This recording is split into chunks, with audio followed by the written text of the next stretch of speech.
Ginoo, sa makarimo.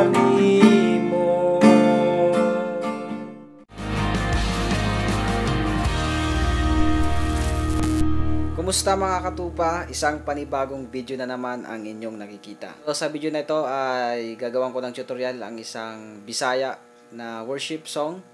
So ito yung Bag-uha or Bag-uha Ginoo by June Gamboa. Yan, or June Gamboa Band. Yung kantang ito ay napakaganda ng mensahe niya. Siyempre ito ay para sa mga Bisaya dyan na gustong matutunan yung kantang ito.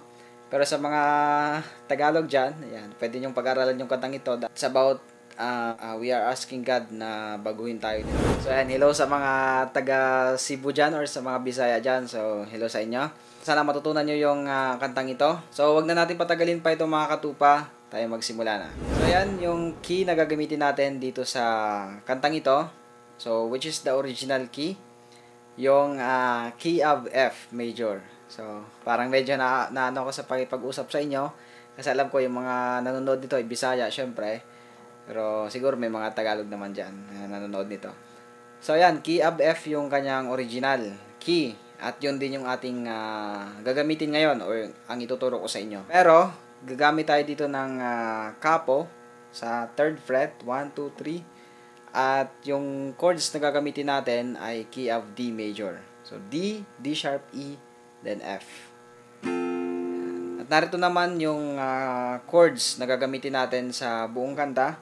So yung chords nito ay medyo marami kasi dun sa may intro, yung chords ng intro ay nasa ibang key yung ginamit.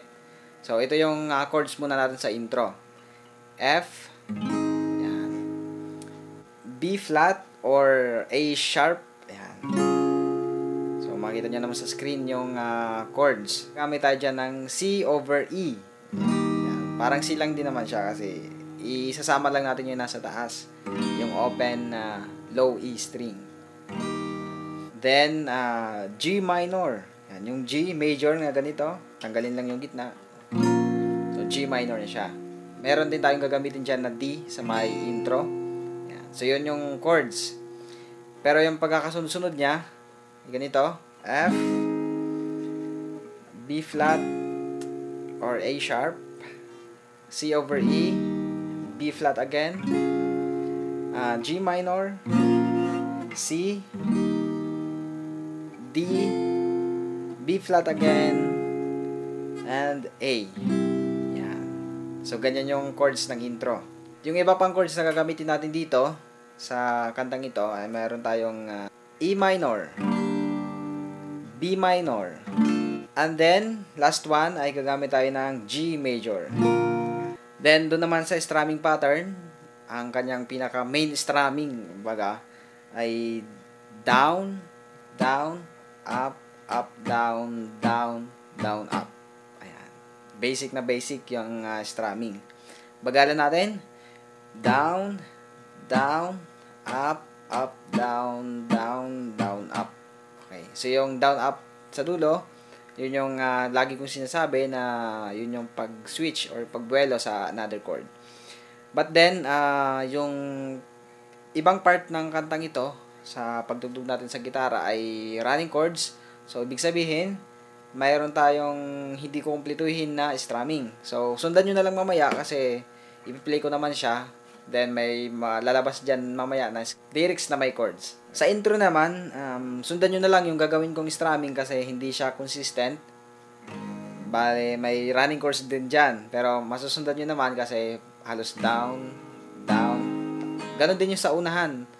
Meron lang puputulin dyan, okay? At ganito yung intro natin.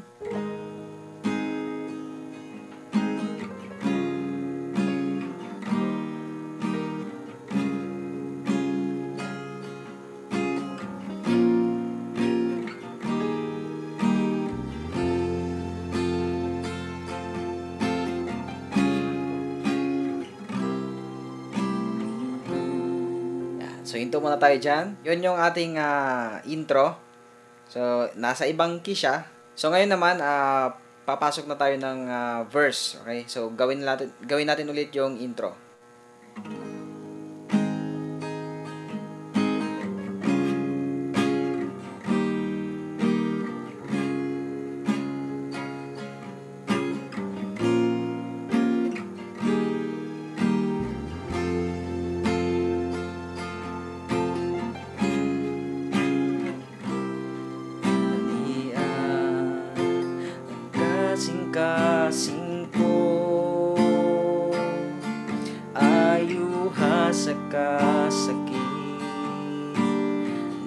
gibati ko, kuhaan ang mga pagtumo,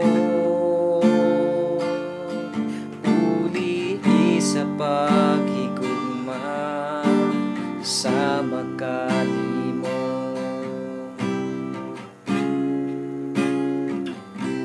Stop muna tayo dyan. So, dyan sa may verse, ganyan yung ginawa natin. I hope na nasundan ninyo. Then, doon na tayo sa may pag-end ng verse, sa may sama kanimo. Yan, pagkatapos dyan, sa may A, pupunta ng B flat or A sharp. Then, dalawang down lang. Then, jump, punta sa may A. Dalawang down din. Then, repeat lang yung ginawa natin kanina sa pagbasok ng verse. Then, pagdating naman dun sa may pag-end na ulit, so, doon na lang yun sa may A. Tapos, saka papasok na yun ng chorus. Okay? So, ngayon, papasok na tayo ng chorus. Pero, bago yan, baka gusto mo na maabangan yung mga susunod kong tutorials kagaya nito, pindutin mo na yung subscribe button na nasa baba at yung bell notification, tsaka yung all para siguradong updated ka sa mga bagong videos na ina-upload ko. At, baka pwede naman pakilike na yung video na to. At kung may request ka naman, pwede ka mag-comment sa baba. Ayan, so proceed tayo sa chorus. Ayan, mag-end tayo muna sa may verse para masundan ninyo kung paano pumasok dun sa chorus. Pulihi sa paghigugma sa makanimo,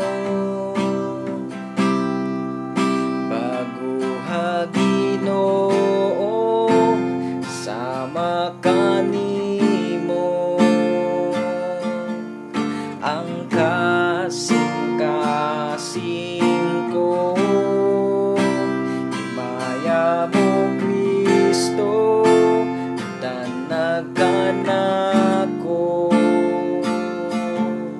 musila ka o Diyos, kanunay sa kinabuhi ko.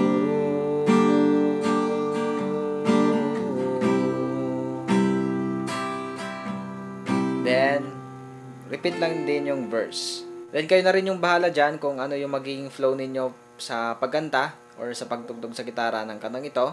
Pwede kayong magpailang ulit dyan sa may chorus. At kung sa verse, kung gusto nyo ilang ulit, kayo na rin bahala dyan. And after that, meron siyang interlude. Yung interlude dyan ay yung kanyang chords ng intro. Yung chords ng intro.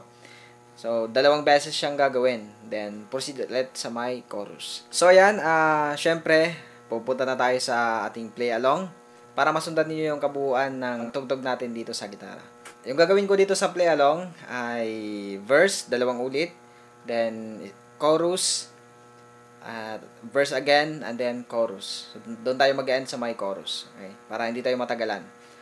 1, 2, 3. So, intro.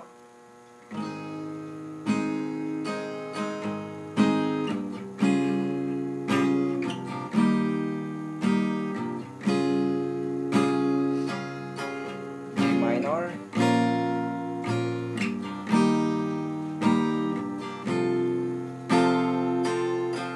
A sharp.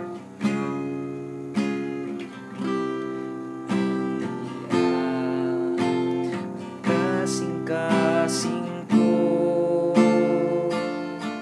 ayuha sa kasakit, kagibati ko, kuhaan ang mga pagtumo, ulihi sa paghigugma sa makanimo.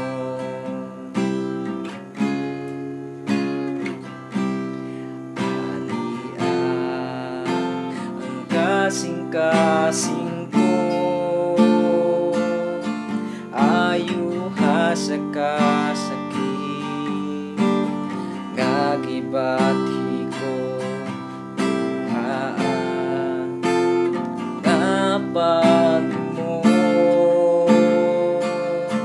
ulihi sa paghigugma sa makanimo.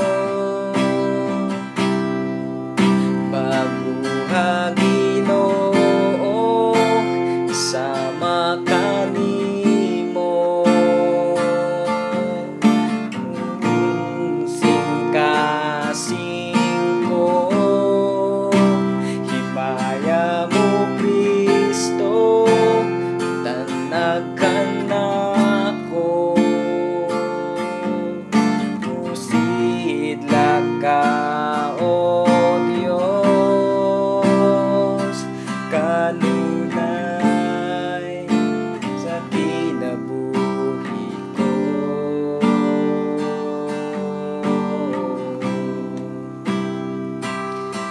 Halian ang kasing-kasing ko, ayuha sa kasakit,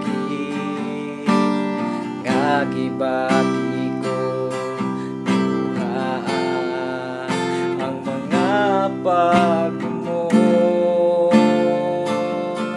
ulihi sa paghigugma, nga sama kanimo, bago Ginoo, sama kanimo, kasing mo, himaya mo Kristo, tanagan ako, usila ka, O Diyos, kanunay sa kinabuhi ko.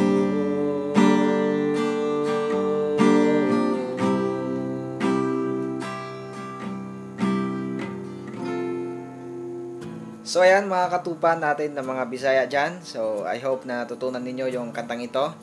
At talagang isa sa mga paborito kong kanta ay mga Bisaya na worship songs. Although ako talaga ay waray, pero naintindihan ko siya by spirit, yung kantang ito. So maraming salamat sa inyong panonood mga katupa. Jesus loves you. All the glory belongs to God.